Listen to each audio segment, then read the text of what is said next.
Smart buyers are realizing even if they buy in one of these states, let's say New York, it may be in their interest to re-domicile in a more tax efficient state. Why do I think the UFC could be so petty as to take their ball and go home until the rules are changed to their liking? What started out as a founder's dispute, this founder used an automated online service that spat out decent documents, decided to select California choice of law. The co-founder was able to sue under employment claims, which had a different outcome and affected his bottom line. If it ain't about the money, don't be blowing me up. I ain't getting up. If it ain't about the money, ain't no use in you ringing my line. I ain't got time. If it ain't about the money, TI's About the Money captures that bottom line first laser focus that drives successful entrepreneurship. As you're running your own business and looking to take care of your family and build legacy through your own efforts and not for someone else's business, you don't have time for distractions, things or activities that distract from your main goals, your bottom line, your revenue, and your ability to grow your business and provide for your family. Those distractions could include advice from the internet, gurus and consultants, even from attorneys. About the Money by TI captures the perspective behind Watch the Ops, filter business opportunities and adjust operations to benefit from those opportunities. Things that are seemingly small, like the choice of law, what rules apply in the space, vertical, or the state that you're building or acquiring your business or setting up a contractual business relationship, actually directly affect your bottom line. That is very much about the money. From big sports and media brands like the UFC, to my clients in the small and medium sized business space, to my investors, my asset managers looking to raise and deploy capital, to even the tech world. Not just startups, but big tech companies like the Musk companies are seeing that the choice of law, what rules apply, it affects your bottom line. A smart entrepreneur who's about their money cares about these rules. UFC 328, the main and co-main, you had a hard fought but technical battle complemented by an all action co-main event between Joshua Van and Tatsura Taira. The UFC 328 broadcast from Newark, New Jersey. The state had not adopted the unified rules of mixed martial arts. Among those new unified rules was a change in the definition of a grounded opponent. That change matters. Whether you can hit someone in the head depends on whether or not they're grounded. As Tyra's hand was clearly on the ground, Joshua kneed him hard in the head. Illegal in New Jersey, although not in other states. The referees missed this call and the fight went on. Joshua Van ultimately finished Tyra in the last round and defended his flyweight belt. Full disclosure, I'm glad that the fight did not get stopped because of the illegal knee. But that knee did happen. Tyra was a grounded opponent, and in New Jersey, that was actually illegal. Had the fight been stopped, yes, this is all hypothetical, but if in a world where Tyra was unable to continue and the referees actually called that knee illegal, Van would have been disqualified. Tyra would be our new flyweight champion. Can you imagine the uproar? Can you imagine fans upset that they didn't get the fight that we ended up getting? The UFC upset that a popular American fighter lost the belt on this rule technicality that only exists in places like New Jersey that haven't adopted the new rules. Can you imagine that type of fan reaction affects the UFC's bottom line? It's not crazy to think that the UFC would actually boycott New Jersey for events going forward until they change the rules. Why do I think the UFC could be so petty as to take their ball and go home until the rules are changed to their liking? That is the history of the UFC.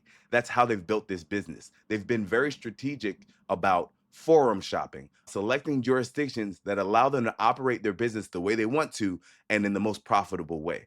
UFC 1 was in Denver, Colorado, largely because there was no athletic commission there. So they were able to have their no holds barred classic now UFC 1 event. Similarly, during the pandemic, a lot of jurisdictions were shut down because of COVID.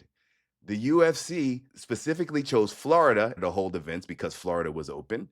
They also tried to get an event in Tachi Palace and the native reservation in California and would have done that, although the rest of California was closed, if Disney had not stepped in. For once, Disney, the accommodating brand partner, put their foot down when it came to the UFC trying to rule shop a friendly jurisdiction for fights during the pandemic. The UFC ended up having fights at the Apex, and in Florida. So when I tell you that had things gone south in New Jersey at UFC 328 and the state's choice of rules had affected the UFC's bottom line, you best believe they would have put pressure on New Jersey to change its rules. We're not hosting any more events there until you fix these rules. The choice of law or the specific rules of the jurisdiction where you're buying or building your business isn't just important for the UFC, it's also important for my small and medium sized business buyers and operators, people with boring businesses. I have multiple clients who are looking at boring business targets, think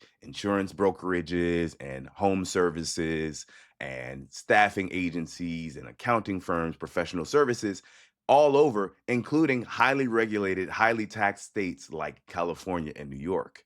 These smart buyers are realizing that even if they buy a business in one of these states, let's say New York, that it may be in their interest to re-domicile, to set up a headquarters in a more tax efficient state and have that be the headquarters of the platform that they're buying and building. One of the impacts of Trump's international policies, including his tariffs, some of my small business clients, especially those involved in manufacturing, have had to shift to source from jurisdictions that are not affected by these tariffs.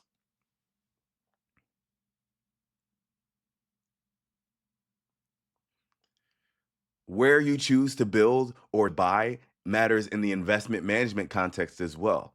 I have clients who are forming funds and special purpose vehicles, and they're gathering capital from investors all over, from limited partners. One of the considerations about raising capital is the jurisdiction of the investors. I just had a client come to me to discuss whether it made strategic sense to raise from investors in California. California has rules that their fees, a huge part of the business model for fund managers, are subject to tax for every California limited partner. That decision has led some of my clients not to raise funds or SPVs with California investors. We also see the importance of the where of the choice of law in the tech space.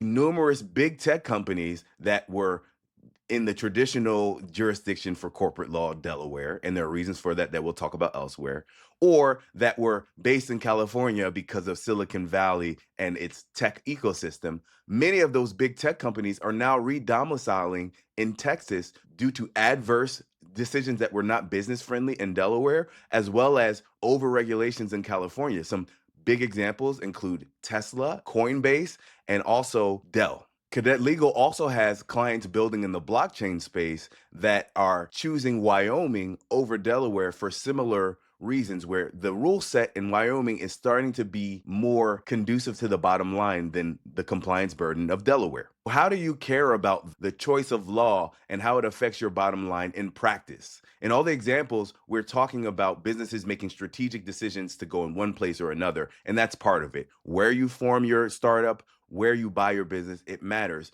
But a big part of this in practice is in your contracts. One key takeaway here is that boilerplate, those small provisions at the end of your contracts and agreements that you don't really pay attention to, those aren't just throwaways. Those are, as TI would say, about the money. They affect your bottom line, especially when we're talking about governing law or choice of law and venue. What law or what state or country's rules apply to your contract, to your business relationship, and where do you go? What court, what arbitrator, what venue do you go to settle disputes?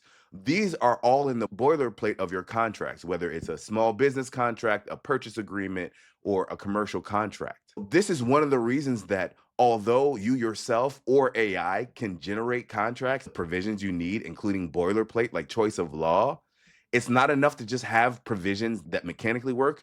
You need that human judgment and expertise to help you decide whether the choice of law, whether the rules of Delaware or California or another state are the optimum for the particular business opportunity that you're pursuing or the operations of your business. That's another reason why ChatGPT Esquire can't replace a lawyer, even if it can spit out legal language. A very real example of this happened recently with a client who was facing a founder dispute. Now, we didn't form the company for him. In fact, he used one of those online automated services that spat out decent formation and governance documents for his Delaware corporation.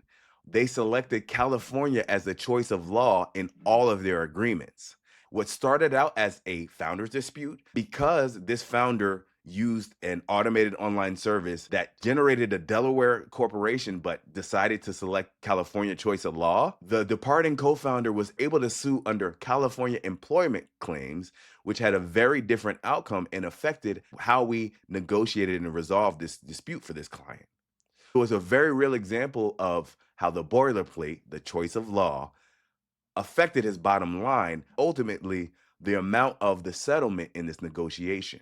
If it ain't about the money, don't waste your time. When it comes to the choice of law, the rules of where you're pursuing a business opportunity or you're operating your business, it's important that you pay attention. This small question is about the money, as TI would say.